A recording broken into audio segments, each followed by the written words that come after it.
everyone, welcome to the 4.2 notes where we are introducing the idea of logarithmic functions. Now, logarithmic functions exist to be the inverse of exponential functions, and they use some of the same terminology. Like on this first problem, we've got log base 6 over here, and we're trying to write the equivalent exponential form. The idea of the exponential form of an equation is, or at least the relationship between logarithmic and exponential forms, it's this idea with functions and their inverse.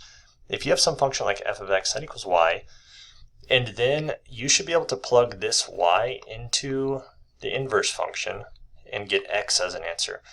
And so this function would be like the exponential form where it's going some base to the x power equals some number, and then the logarithmic form would be going log base whatever of some number equals something. And so that's what we have right here. This is the inverse form, and this is going log base 6 of 216 equals y. There's this method, it's called the loop-de-loop method. I will write it down. Loop-de-loop method to rewrite a logarithmic equation in the exponential form. And the way that it works is you start on the base, because exponents have bases, and that's the terminology I was referring to. That is the same, which is that logs and exponents both have bases, and the base should be the same. So we start on the 6 and it goes 6, I'll even write it down, 6, and then you make a loop. You go raised to this power equals that number. So that's our loop. We start on the base, go around to the other side of the equation equals that. So 6 raised to the y power equals 216. And then we can try to reverse this process, where if we already have an equation in the exponential form, we can write it in logarithmic form, thinking that it needs to go log, certainly log base 7, always the bases will be the same. So this is base 7, this should be log base 7, and it's going to go 7 raised to some power equals the number that's there. And so 7 raised to the y power equals 200, and that's going to be the answer for this, and y equals log base 7 of 200. And logs anyways, they're always answering a question of which exponent do we need. So that's why the y is up here, is because it's going 7 raised to the y power equals 200. That means this exponent, if we go 7 raised to some mysterious power, it will give us 200 as an answer. And the exponent that we need right here, it's this number log base 7 of 200, which that is a weird number. You can get a decimal expression for that, but we could at least put some bounds on it, because you know that 7 to the first power is 7. 7 squared is 49. And then 7 cubed, this one is, oh, how much even is this? I have to think about it for a second. Of course, it's 343. And so 7 squared, it's 49, it's too small. So that means that this exponent 2, it's too small to be the log base 7 of 200. And then 3 is too big, because 7 cubed is too much. It's gone over 200.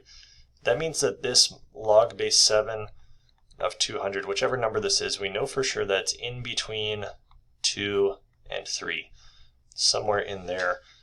But it's very hard to calculate which number that actually is. We need to use some calculus for that, actually. That's how I would want to do it.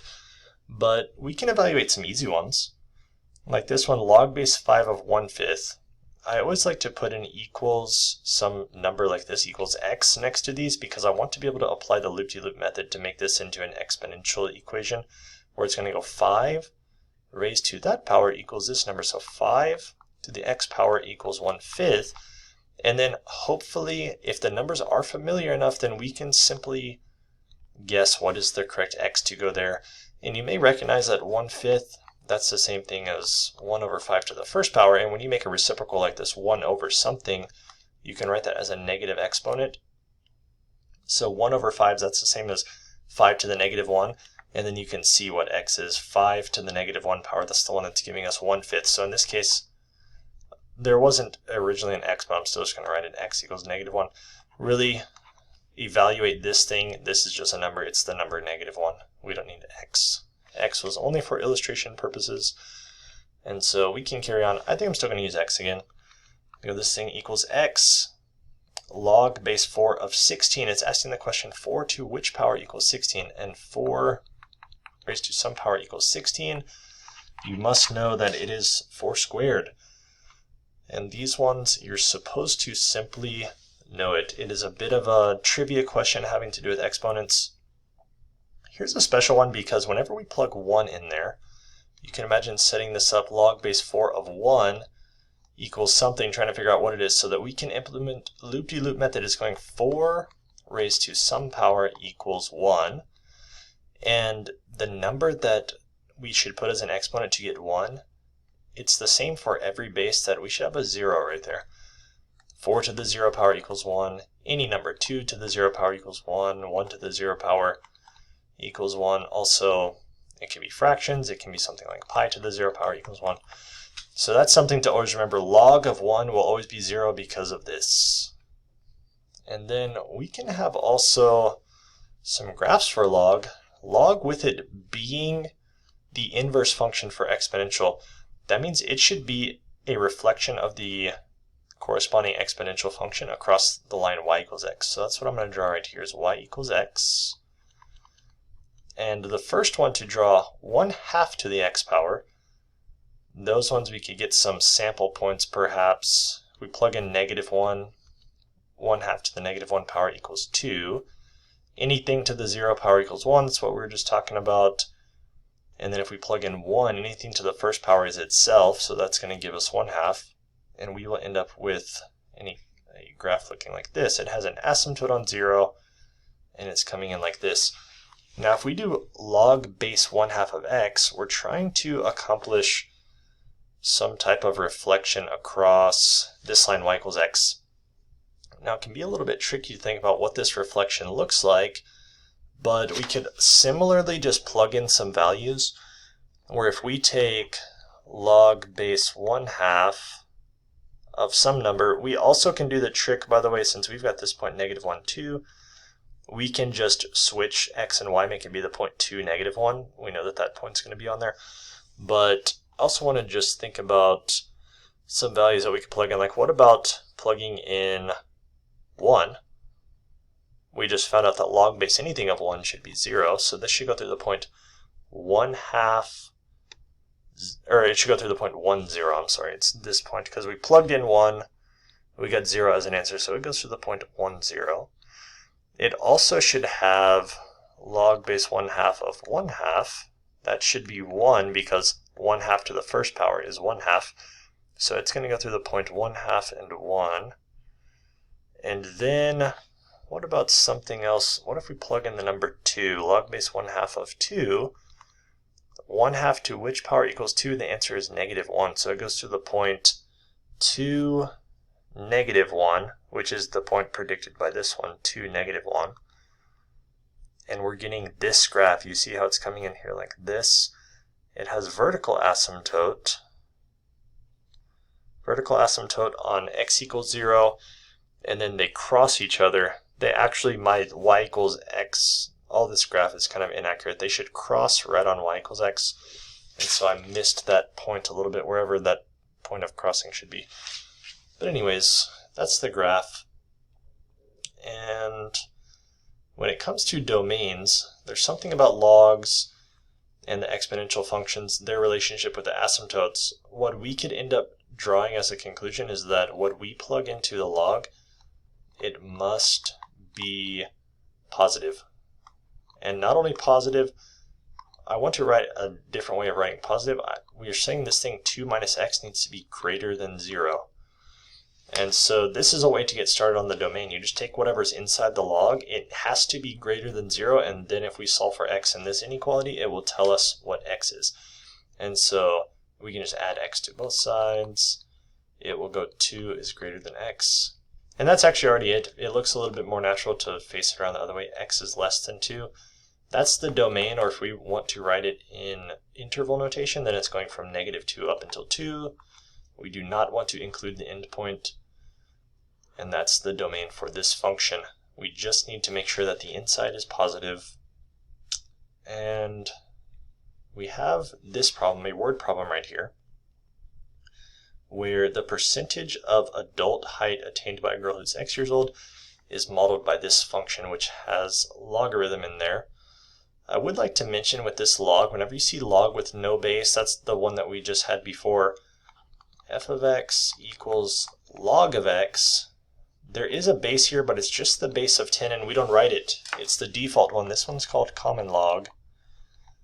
And then any other base that we have except for e, we're about to see that one. If we have some function called natural log, that's an ln, it's natural log, but in French, logarithm, natural type of sound to it, then there is also a base here. It's the base e, which e, if you remember, is approximately 2.72. It's a never-ending decimal. But that's just a couple of points. This one's called natural log.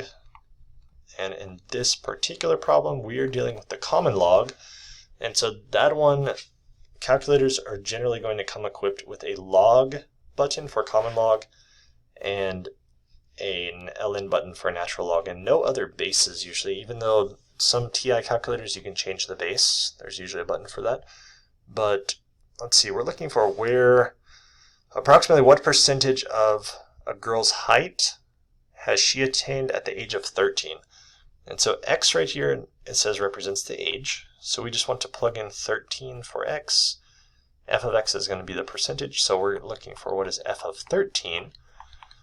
And I'm just going to plug that in the calculator right here. And if I plug in 13 for x, I could just go ahead and replace this by 9, but this ought to work for us. And we'll find out that by the age of 13, she has, according to this model, attained 95%, I'll call it 95.4% of her height. And it's as a percent, I'll just go ahead and put the percent sign. So that's the one. Now, this is going to be a very similar problem. All the logs have the same domain situation going on. It doesn't depend on the base. And so if we find the natural log of x plus 2, we're looking for the domain of this one. We simply need that this argument here, x plus 2, this has to be greater than 0 to be able to evaluate this log. So we can subtract 2 from both sides, get x needs to be greater than negative 2. So this one's going from negative 2 up to positive infinity, and not included because we cannot find the log of 0. Just imagine for a moment finding the log of 0, wondering what it's equal to. If we do this loop-de-loop method, e raised to some power equals 0, that's going to be the exponential form of this equation. And there's just nothing to put here. There's no way to fill in this blank e raised to some power equals 0, because no matter which power we put, we never can get 0 as an answer. We only can get something very small as long as we put a big negative number. Say we come in here with negative 1 million or something, it's still not going to work. It'll be an extremely small number, but it won't be equal to 0. It will be something bigger than 0. And that's the idea. But now we have one last little word problem. There's a function which models the percentage of US adults putting off medical treatment because of expense X years after 2000. So this gives us a way to figure out what X should be. We need to subtract 2000 from the year, and that's going to be X. We would like to find the percent of US adults who put off medical treatment in 2019 because of the expense. So that's going to be 19 years after 2000. So X is 19. And now we simply want to find what is f of 19. That's going to be 5.1 natural log of 19 plus 19. And now I'm going to go in the calculator with that one. And that is going to give us 34. I'm just going to round out the 34%. That's pretty close. 34% according to the model. And that does it. And that also does it for these notes. I hope it was helpful to you, and I will catch you in the next video. Thanks.